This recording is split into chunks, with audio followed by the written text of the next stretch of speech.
मैंने शेर खान से कपड़े का एक थैला मंगवाकर शैम्पू वाले डब्बे को थैले में डालकर ऊपर रस्सी लपेट दी।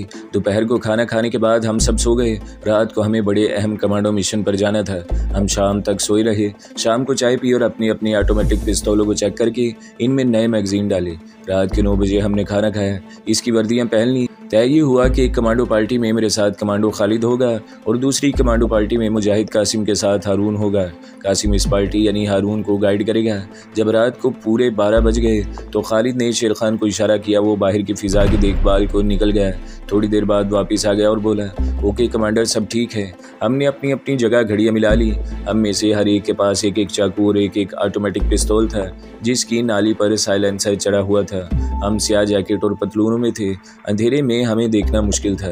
मैं और कासिम जरा आगे आगे अपने साथियों को गाइड करते चल रहे थे। हमने अपनी रफ्तार मकान से निकलते ही तेज कर ली थी ताकि अपने टारगेट पर जल्दी पहुंच सकें। रात तारीख थी। आसमान पर पतले बादलों की वजह से सितारे कहीं कहीं बड़े धुंधले धुंधले दिखाई दे रहे थे।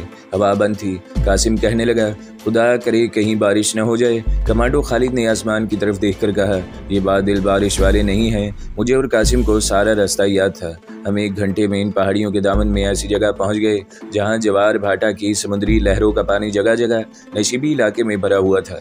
यहां से हमने रास्ता बदल लिया क्योंकि हमें समंदर की तरफ से अपने टारगेट तक पहुंचना था। इस तरफ रास्ते में बड़ी तोपों के बंकर भी थे और मशीन गनों के मोर्चे भी थे, जबकि समंदर की जानिब पहाड़ी ढलान पर हमें सिर्फ 2 मशीन गन पोस्टें नजर आई थी।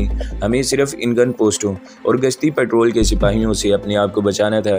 लेकिन अब हम इस पोजीशन में थे कि अगर कोई इमरजेंसी वाली सूरत हाल पैदा हो गई तो गश्ती पार्टी के सिपाहियों को वहीं ढेर कर देंगे, क्योंकि हमें दोबारा इस तरफ नहीं आना था अगर हम जिंदा बच गए तो। हम पहाड़ी की तरफ जाने के बजाय इसके दामन में चट्टानों और पत्थरों के दरमियान से होकर शुमाल मगरिब की तरफ बढ़ रहे थे।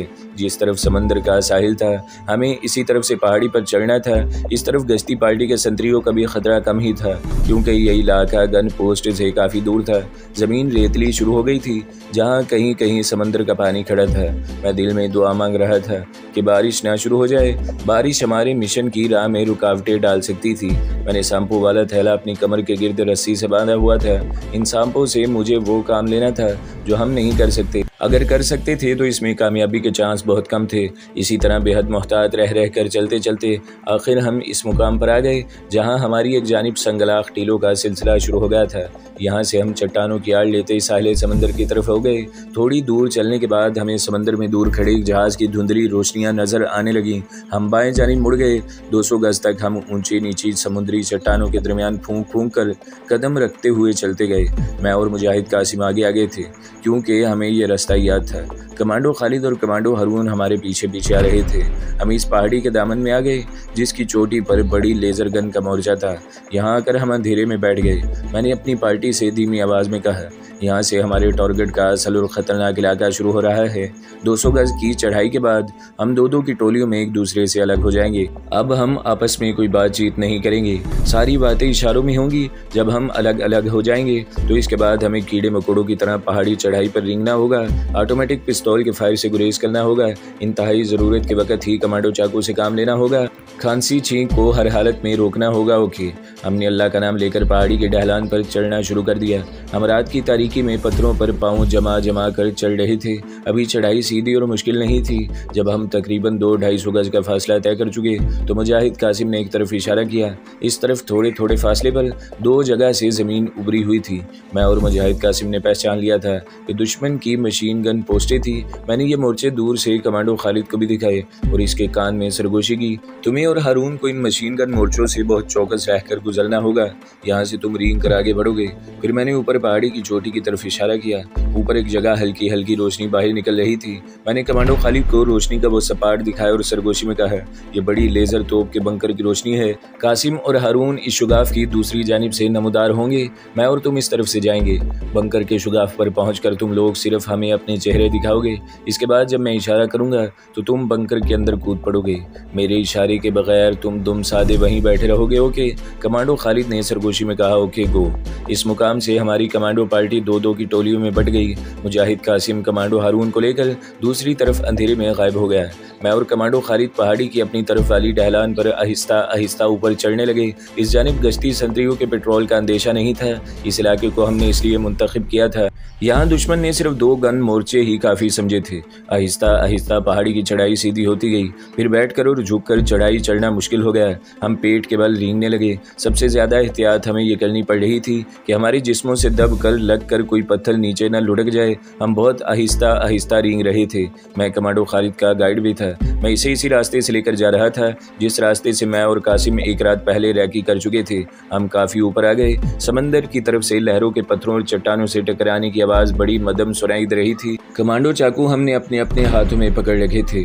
हमारी आंखें चालाक चीते की आंखों की तरह अंधेरे में चारों तरफ का जायजा ले रही थी। यहाँ पहाड़ी गन पोस्ट वाले शुगाफ की धीमी रोशनी करीब होती जा रही थी। मुझे मालूम था कि यहाँ पहाड़ी की ढलान पर एक पगडंडी आती है जहाँ गुज़श्ता रात नाइट पेट्रोल के संतरी हमने एक दूसरे से बातें करते गुजरते देखे हैं। मैंने कमांडो खालिद के कांधे को आहिस्ता से दबाया। मैंने ऊपर की तरफ इशारा करके उंगलियों को दाएं बाएं घुमाया। इसका मतलब था कि आगे खतरा है। मैं ये मालूम करना चाहता था कि किसी तरफ से गश्त लगाते संतरी तो नहीं आ रहे। जब मेरी तसल्ली हो गई कि इधर कोई रात को गश्त लगाने वाली पार्टी नहीं है तो मैंने रेंगना शुरू कर दिया। जब हम पहाड़ी की छोटी सी पगडंडी पर पहुंचे तो अचानक एक तरफ से बातें करने और हल्के कहकहे की आवाज़ सुनाई दी। आवाज़ बड़ी करीब से आई थी। मैंने कमांडो खालिद के कांधे पर हल्का सा हाथ मारा और तड़प कर पगडंडी पार करके दूसरी तरफ एक पत्थर के पीछे अपने आप को गिरा दिया। कमांडो खालिद ने भी बिल्कुल ऐसा ही किया। पत्थर बड़ा नहीं था। अगर पगडंडी पर से गुजरते हुए कोई हमारी तरफ देखता तो हम नजर आ सकते थे। सिर्फ रात का अंधेरा ही हमें किसी हद तक बचा सकता था। हम ऊपर चढ़ाई पर भी नहीं छुप सकते थे। इतनी देर में 2 गश्ती संतरी जो नाइट पेट्रोल पर थे पहाड़ी के पहलू से नमदार होकर पगडंडी पर आ चुके थे। हम मुर्दा सांपों की तरह अंधेरे में पेट के बल पड़े थे और आंखें फाड़े दुश्मन को करीब आता देख रहे थे। मेरी निगाहें भारतीय सिपाहियों पर जमी हुई थी। चाकू पर मेरी गिरफ्त मजबूत हो गई थी। अब कुछ भी हो सकता था। खालिद की भी यही कैफियत थी। मैंने उंगली के इशारे से एक सिग्नल दिया। वो औंधे पड़े पड़े लुढ़क कर 2 कदम परे हो गया। वो समझ गया था कि मैंने इसे क्या सिग्नल दिया है और इसे क्या करना है, क्योंकि मुझे यकीन था कि हम बच नहीं सकते। भारतीय सिपाहियों के हमारे करीब से गुजरते हुए हम पर ज़रूर नज़र पड़ जानी थी। एक सिपाही मेरी जानिब चला रहा था, दूसरा सिपाही को 2-3 फीट पीछे चल रहा था। दोनों के पास टेन गन्ने या ब्रेन गन्ने थी जो इनके कांधों से लटक रही थी। मैंने कमांडो खालिद को जो सिग्नल दिया था इसका मतलब ये था कि मैं पीछे आने वाले भारतीय सिपाही को निशाना बनाऊंगा और ज़रा आगे चलने वाले संतरी को दबोचेगा। ये एक्शन इतना आसान नहीं था। कोई आसान जाविया भी नहीं बन रहा था। हमें चीते की तरह ज़मीन से उछलकर दुश्मन की गर्दनों पर वार करना था और इस तरह वार करना था कि एक ही बार में दुश्मन की शहरक कट जाए या गर्दन का मनका टूट जाए और वो कोई आवाज़ न निकाल सके। ये काम बैक वक्त होना था। इस एक्शन में 1 सेकंड का वक्फा हमारे सारे मंसूबे को हमारे साथ ही खाक में मिला सकता था।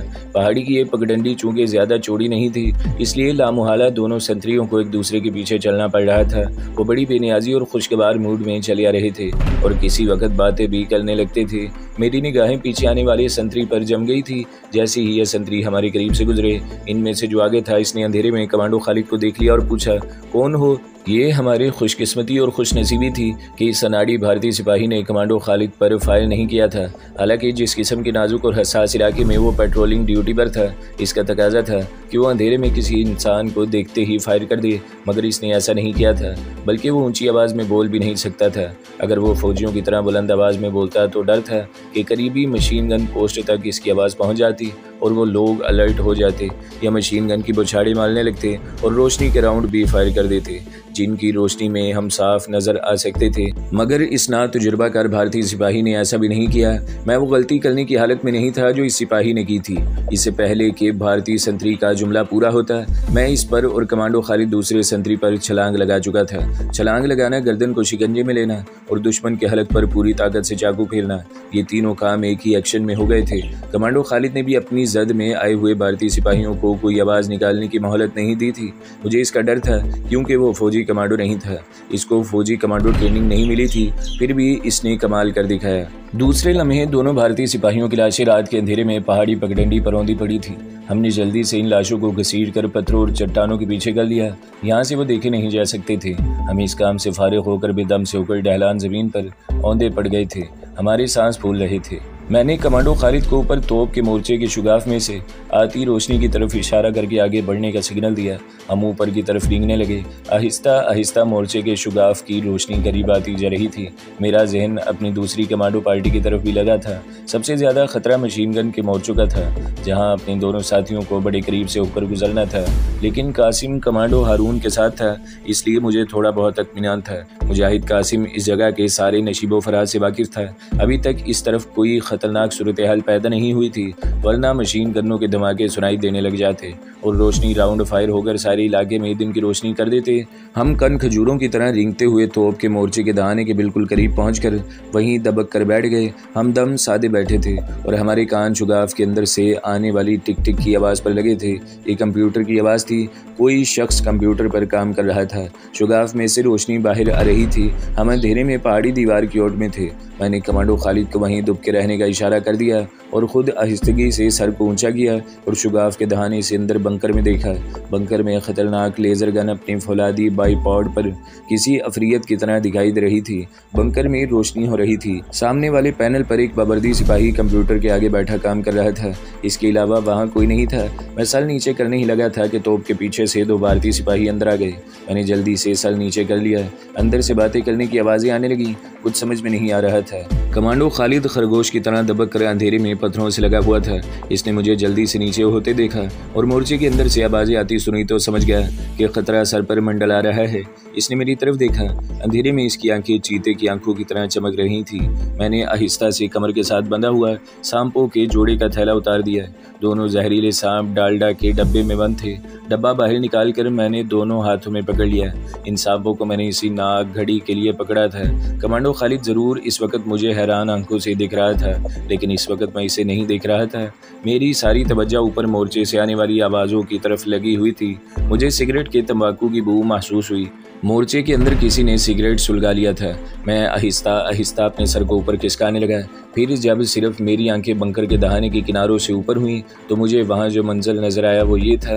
कंप्यूटर पर बैठा हुआ फौजी इसी तरह बैठा काम कर रहा था और बार बार कंप्यूटर की स्क्रीन को देखता जा रहा था। इसके करीब ही एक संतरी स्टेन गन कांधे से लटकाए खड़ा सिगरेट पी रहा था। दूसरा संतरी लेजर गन के बिल्कुल सामने स्टूल पर बैठा अपनी ब्रेन गन को घुटनों पर रखे कपड़ों से इसकी नाली को रगड़ रहा था। इतने में अचानक मुझे दहाने के सामने वाले सिरे से एक इंसानी सर उभरता दिखाई दिया। ये मुजाहिद कासिम था। इसने भी मुझे देख लिया था। मैंने इत्मीनान का सांस लिया कि हमारी दूसरी कमांडो पार्टी खैरियत से टारगेट तक पहुंच गई है। मैंने ज़रा पीछे हटकर उंगली से इशारा किया। मुजाहिद कासिम ने मेरे इशारे को देखा और जल्दी से अपना सर नीचे कर लिया। अब मुझे तुर्क का पत्ता फेंकना था जो डालडा घी के डब्बे में बंद था। मैंने बड़ी आहिस्तगी से डब्बे का ढक्कन खोला। इसकी ज़रा सी भी आवाज़ पैदा न हुई। इसके साथ ही मैंने डब्बे में हाथ डालकर एक सांप को गर्दन से दबोच लिया। इसने मुझे फ़ौरन हाथ पर डस लिया। मैंने इसे बाहर निकालकर दूसरी तरफ से इसकी गर्दन को पकड़ा और फिर दूसरे सांप को भी निकालकर इसकी गर्दन को दबोच लिया। डब्बे को मैं बड़ी आहिस्तगी और एहतियात के साथ रखना चाहता था, लेकिन मेरे दोनों हाथों में सांप थे। कमांडो खालिद मुझे बराबर देख रहा था। इसने फ़ौरन मेरी गोद से डब्बा उठा लिया। मैं अपना सर ऊंचा करने लगा। शुगाफ के किनारे से ज़रा सा सर निकाल कर देखा। तीनों फौजी इसी पोजीशन में बैठे थे। फ़र्क सिर्फ इतना बड़ा था कि जो भारतीय संतरी लेज़र गन के सामने स्टूल पर बैठा था अब वो भी सिगरेट पी रहा था और गुजराती ज़ुबान में अपने साथी से कोई बात कर रहा था। मैंने सर नीचे कर लिया। इसके फ़ौरन बाद मैंने एक हाथ शुगाफ के अंदर डालकर सांप को दीवार के अंदर की तरफ चिमटा दिया। इसके बाद दूसरे सांप को भी इस तरफ शुगाफ के अंदर दाखिल कर दिया। अब सारा काम सांपों के इस जोड़े ने करना था, लेकिन मैं बेखबर भी नहीं रह सकता था। मैंने सर ऊंचा करके अपनी आंखें शुगाफ के किनारे के साथ लगा दी। वहाँ अभी तक कुछ भी नहीं हुआ था। खुदा जाने दोनों सांप कहाँ गायब हो गए थे। ऐसा भी हो सकता था कि दोनों सांप मोर्चे की दीवार के साथ रेंगते हुए बंकर से बाहर निकल जाएं। ये भी हो सकता था कि वो कंप्यूटर वाले पैनल के पीछे जाकर छुप गए हों। इतनी देर में मैंने सिर्फ इतना किया कि जेब से ऑटोमेटिक पिस्तौल निकालकर अपने हाथ में ले लिया था और इशारे से कमांडो खालिद को भी अलर्ट कर दिया था। अभी तक मैंने सर को नीचे ही किया हुआ था। मैं अंदर से आने वाली घबराई हुई आवाज़ें सुनना चाहता था जो अभी तक नहीं आई थी। हमारे पास वक्त बिल्कुल नहीं था। मैंने पिस्तौल से तीनों भारतीय संतरियों को मौत की नींद सुलाने का फैसला किया और सर को ऊपर करके बंकर में झांक कर देखा। ताकि ऐसी पोजीशन बना सकूं कि एक के बाद दीगरे तीनों सिपाहियों को निशाना बना सकूं। पिस्तौल ऑटोमेटिक था, इसकी नाली पर साइलेंसर चढ़ा हुआ था, जिसकी वजह से फायर का धमाका नहीं होना था। मैंने खास जाविये पर पोजीशन बनाई और पिस्तौल वाला हाथ आहिस्ता आहिस्ता खिसकाते हुए ऊपर कर ही रहा था कि अचानक इस फौजी ने, जो कंप्यूटर के सामने बैठा हुआ था, जोर से अपनी टांग पर हाथ मारा और इसके साथ ही कुर्सी से लुढ़क गया। एक सांप ने अपना काम दिखा दिया था। इसे कुर्सी से गिरते देखकर दोनों मुसल्ले संतरी इसकी तरफ लपके। गिरे हुए फौजी के मुंह से सिर्फ सांप के अल्फाज ही निकल सके। सांप का सुनकर दोनों फौजियों ने इधर उधर घबरा कर देखना शुरू कर दिया। अपनी गन्नों को उन्होंने फायरिंग की पोजीशन में कर लिया था। इनके इधर उधर घबराई हुई हरकतें करने से इनके बूटों की धमक ने सांपों को भी हिरासा कर दिया।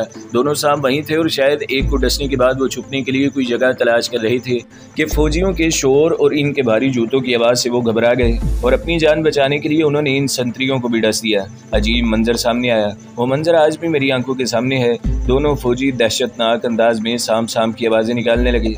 मुझे ये डर पैदा हो गया कि इनकी आवाज़ें सुनकर बाहर से ज़्यादा फौजी अंदर ना आ जाएं।